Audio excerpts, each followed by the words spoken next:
Pembacaan firman Tuhan diambil dari kitab Kejadian 2 ayat yang pertama sampai yang ke-7. Demikian firman Tuhan. Demikianlah diselesaikan langit dan bumi dan segala isinya. Ketika Allah pada hari ke-7 telah menyelesaikan pekerjaan yang dibuatnya itu, berhentilah ia pada hari ke-7 dari segala pekerjaan yang telah dibuatnya itu. Lalu Allah memberkati hari ke-7 itu dan menguduskannya. Karena pada hari itulah ia berhenti dari segala pekerjaan penciptaan yang telah dibuatnya itu. Demikianlah riwayat langit dan bumi pada waktu diciptakan. Ketika Tuhan Allah menjadikan bumi dan langit. Belum ada semak apapun di bumi. Belum timbul tumbuh-tumbuhan apapun di padang. Sebab Tuhan Allah belum menurunkan hujan ke bumi. Dan belum ada orang untuk mengusahakan tanah itu. Tetapi ada kabut naik ke atas dari bumi dan membasahi seluruh permukaan bumi itu.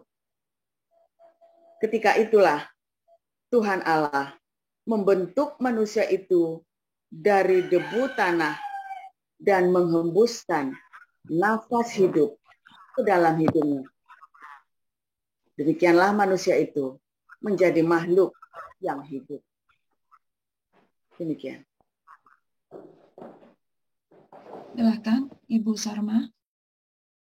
Baik, saya akan membacakan kebenaran firman Tuhan dari Matius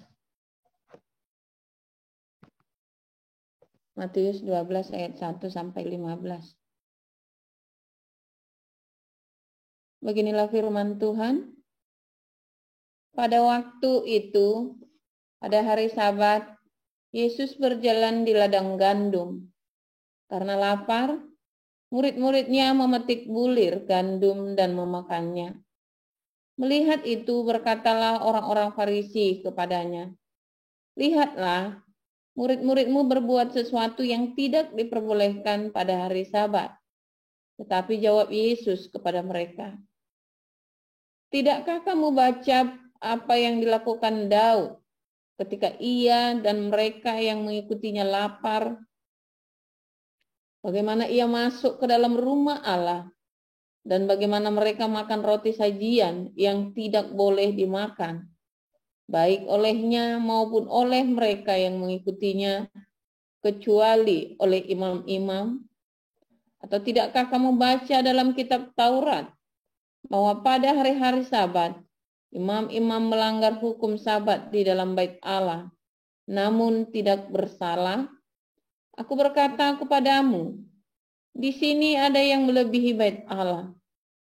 Jika memang kamu mengerti maksud firman ini, yang ku kehendaki ialah belas kasihan dan bukan persembahan, tentu kamu tidak menghukum orang yang tidak bersalah, karena Anak Manusia adalah Tuhan atas hari Sabat."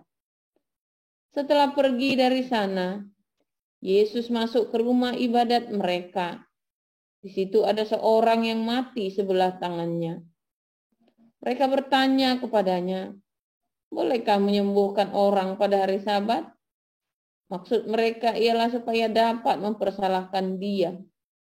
Tetapi Yesus berkata kepada mereka, "Jika seorang dari antara kamu mempunyai seekor domba, dan domba itu terjatuh ke dalam lubang pada hari Sabat, tidakkah ia akan menangkapnya dan mengeluarkannya? Bukankah manusia jauh lebih berharga daripada domba? Karena itu boleh berbuat baik pada hari Sabat." Lalu kata Yesus kepada orang itu, "Ulurkanlah tanganmu." Dan ia mengulurkannya. Maka pulihlah tangannya itu dan menjadi sehat seperti tangannya yang lain. Lalu keluarlah orang-orang Farisi itu dan bersekongkol untuk membunuh dia. Tetapi Yesus mengetahui maksud mereka, lalu menyingkir dari sana. Demikian. Maaf Bu, lanjut sampai 21. Baik. Banyak orang mengikuti Yesus dan ia menyembuhkan mereka semuanya. Ia dengan keras melarang mereka memberitahukan siapa dia, supaya genaplah firman yang disampaikan oleh Nabi Yesaya. Lihatlah, itu hambaku yang kupilih, yang kukasihi, yang kepadanya jiwaku berkenan. Aku akan menaruh rohku ke atasnya, dan ia akan memaklumkan hukum kepada bangsa-bangsa. Ia tidak akan berbantah dan tidak akan berteriak, dan orang tidak akan mendengar suaranya di jalan-jalan. Bulu yang patah terkulai tidak akan diputuskannya, dan sumbu yang pudar nyalanya tidak akan dipadamkannya.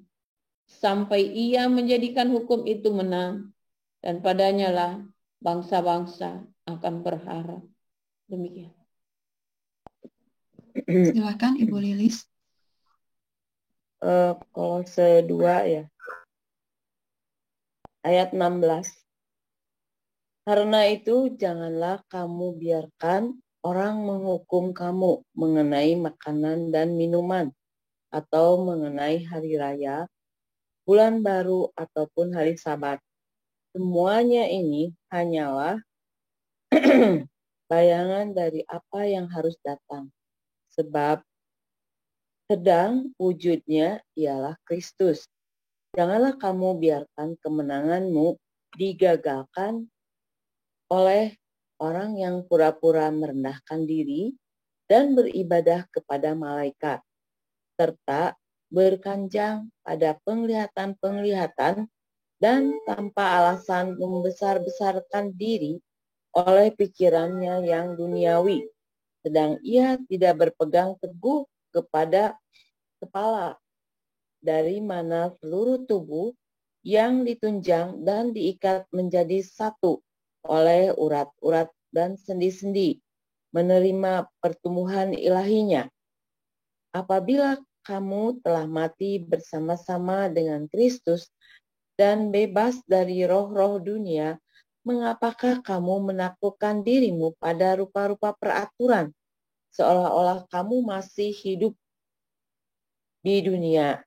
Jangan jamah ini, jangan kecap itu, jangan sentuh ini. Semuanya itu hanya mengenai barang yang binasa oleh pemakaian dan hanya menurut perintah-perintah dan ajaran-ajaran manusia. Peraturan-peraturan ini, walaupun nampaknya penuh hikmat, dengan ibadah buatan sendiri, seperti merendahkan diri, menyiksa diri, tidak ada gunanya selain untuk memuaskan hidup duniawi. Demikian firman. Amin. Terima kasih Ibu Nerliana, Ibu Sarma, dan Ibu Lilis. Silakan Pak Abraham Prasetyo. Terima kasih, Mbak Naomi. Oke, Shalom, saudara-saudari sekalian.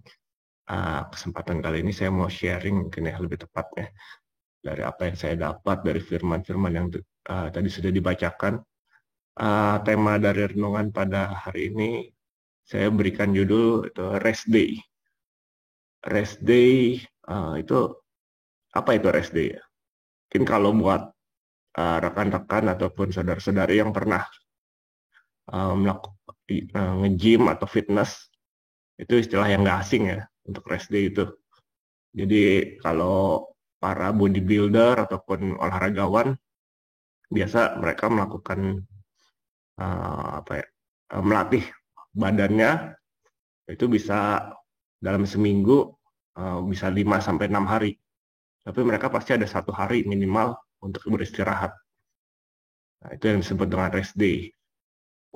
Nah, rest day ini sebenarnya adalah kebutuhan dari manusia.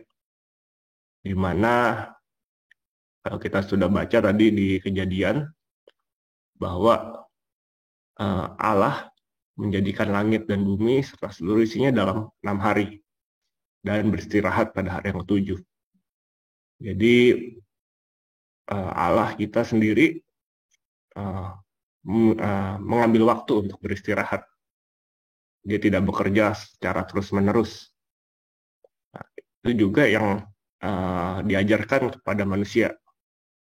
Dalam Perjanjian Lama, rest day ini ada dalam bentuk hari Sabat.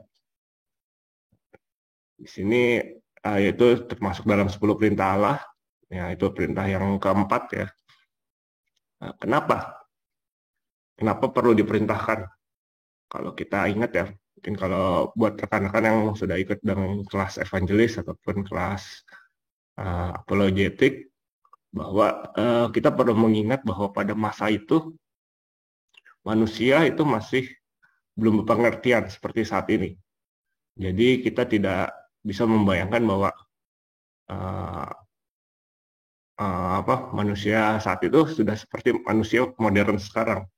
Manusia saat itu memang masanya adalah masih masa yang bisa kita bilang zaman barbar ya.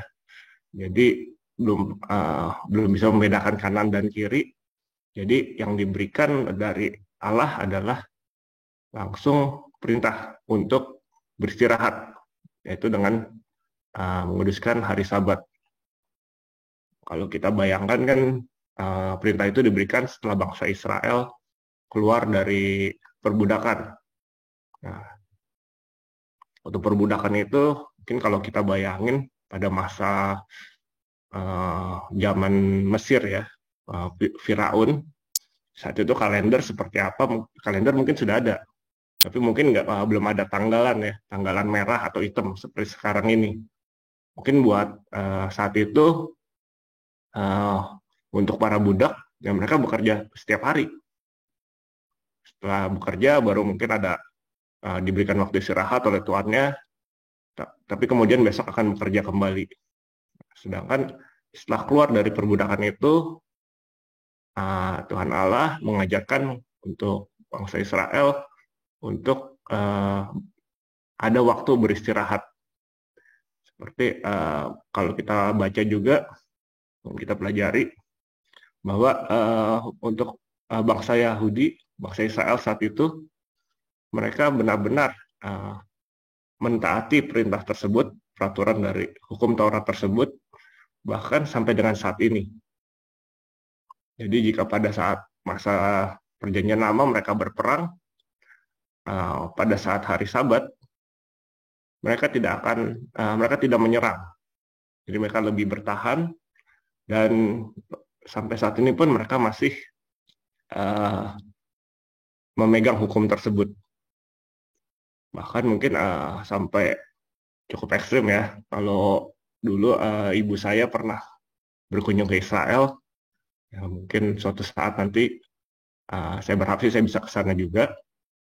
Jadi di sana itu ada lift khusus untuk hari Sabat. Jadi di sana bahkan pada hari Sabat itu untuk memencet tombol lift saja itu tidak diizinkan. Jadi ada lift khusus untuk satu gedung. Jadi lift tersebut itu akan berhenti di setiap lantai supaya tidak perlu untuk memencet tombol. Sekarang kita coba bawa hal tersebut di Perjanjian Baru. Bagaimana kita mengaplikasikan hari Sabat itu atau hari perhentian? Nah, dalam Perjanjian Baru tadi seperti yang sudah kita baca, dibacakan oleh Bu Sarma, bahwa di Perjanjian Baru ini Tuhan Yesus meluruskan makna dari hari Sabat. Bahwa hari perhentian itu diperintahkan Allah itu bukan seperti Sabat yang diterjemahkan dengan berbagai aturan ritual untuk merayakan Sabat. Tidak boleh melakukan ini, tidak boleh melakukan itu. Tapi Sabat yang dimaksud adalah bagaimana kita beristirahat, mengingat kebaikan Tuhan, dan kita tetap melakukan kebaikan itu sendiri. Karena memang bekerja itu adalah memang tugas dari manusia, di mana di Kejadian, Tuhan Allah memerintahkan Adam untuk mengusahakan bumi dan menaklukkannya. Namun tidak bijak juga kalau kita menjadi orang yang gila kerja ya, hingga merusak tubuh kita sendiri. Kita baca tadi bahwa Allah yang maha besar, maha hebat saja mengambil waktu untuk beristirahat. Bagi kita sebagai manusia ciptaannya yang terbuat dari debu tanah yang ringkih. Mungkin ada yang pernah membaca ya, cerita mengenai seorang CEO perusahaan yang terkenal bernama Ranjan Das. Ia meninggal di usia 42 tahun, padahal dia terkenal sebagai orang yang menjaga pola makan dan rajin berolahraga. Bahkan sampai ikut maraton. Nah, saya sendiri bahkan ya untuk lari maraton itu masih jauh ya. Mungkin 5 kilo saja sudah capek. Ternyata orang yang menjaga hidupnya, menjaga pola makannya, rajin berolahraga, bahkan dia tubuhnya bisa dikategorikan kuat. Tapi ia ternyata kurang beristirahat. Dia hanya tidur 3-4 jam satu hari, yang menyebabkan setelah ia berolahraga terkena serangan jantung dan akhirnya meninggal di usia 42 tahun. Usia yang tergolong masih muda dan masih produktif. Kalau ibarat mesin ya, tubuh kita ini punya batasan pastinya. Di mesin dia punya batasan mungkin untuk tenaga yang bisa dihasilkan ataupun untuk daya tahannya, dan batasan itu memang berbeda-beda untuk tiap orang, untuk tiap kita. Jadi mesin juga dia punya spesifikasi yang berbeda-beda. Namun secara general mesin itu membutuhkan perawatan. Sama dengan tubuh kita. Kita butuh merawat tubuh kita, ada waktu untuk maintenance day, yaitu untuk waktu rest day kita juga. Nah, bedanya mesin dengan tubuh kita adalah tidak ada spare part yang dijual untuk tubuh. Kalaupun ada, ya mungkin saat ini sudah ada ya untuk transplantasi organ, itu belum tentu cocok. Seringkali malah terjadi perlawanan dari tubuh.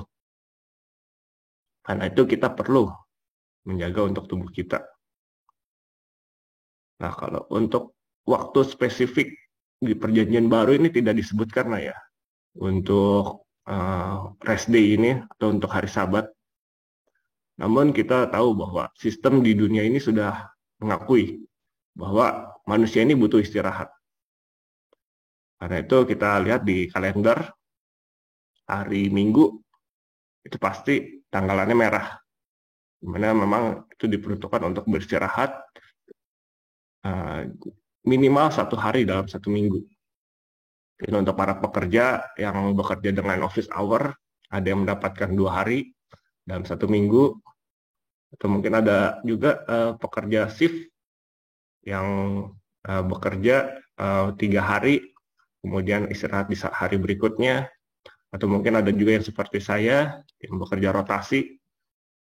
Saya bekerja 2 minggu full dan 2 minggu untuk off, untuk rest day saya. Kemudian kita lihat juga untuk pengusaha-pengusaha pasti mengalokasikan waktu untuk beristirahat. Mungkin kalau ada pengusaha restoran, kalau di daerah sini, daerah sekitar rumah saya, ada restoran-restoran yang justru tutup di hari Senin. Karena memang kalau untuk restoran, hari ramainya di hari weekend ya. Kalau weekend mereka tutup, mereka malah bisa rugi. Jadi mereka ambil waktu beristirahat untuk krunya, untuk pekerjanya di hari Senin. Dan kalau kita lihat di pusat perbelanjaan yang memang selalu buka dalam 7 hari, dalam seminggu, itu pekerjanya biasa pekerja shift, di mana pekerja tersebut memiliki hari beristirahat juga, mungkin tidak di hari weekend, tapi di hari yang lain. Nah, karena itu kita perlu memanfaatkan waktu beristirahat ini. Bagaimana kita mengisi hari istirahat yang telah diberikan, yang sudah ada, kita perlu memanfaatkannya. Di dalam perjanjian baru memang tidak secara spesifik disebutkan hal yang harus dilakukan. Karena kalau saya baca selama ini, di luar dari kitab Injil itu tidak disebutkan untuk hal-hal yang harus dilakukan di hari Sabat ataupun hari beristirahat. Hanya yang sudah kita bahas tadi di Kolose disebutkan bahwa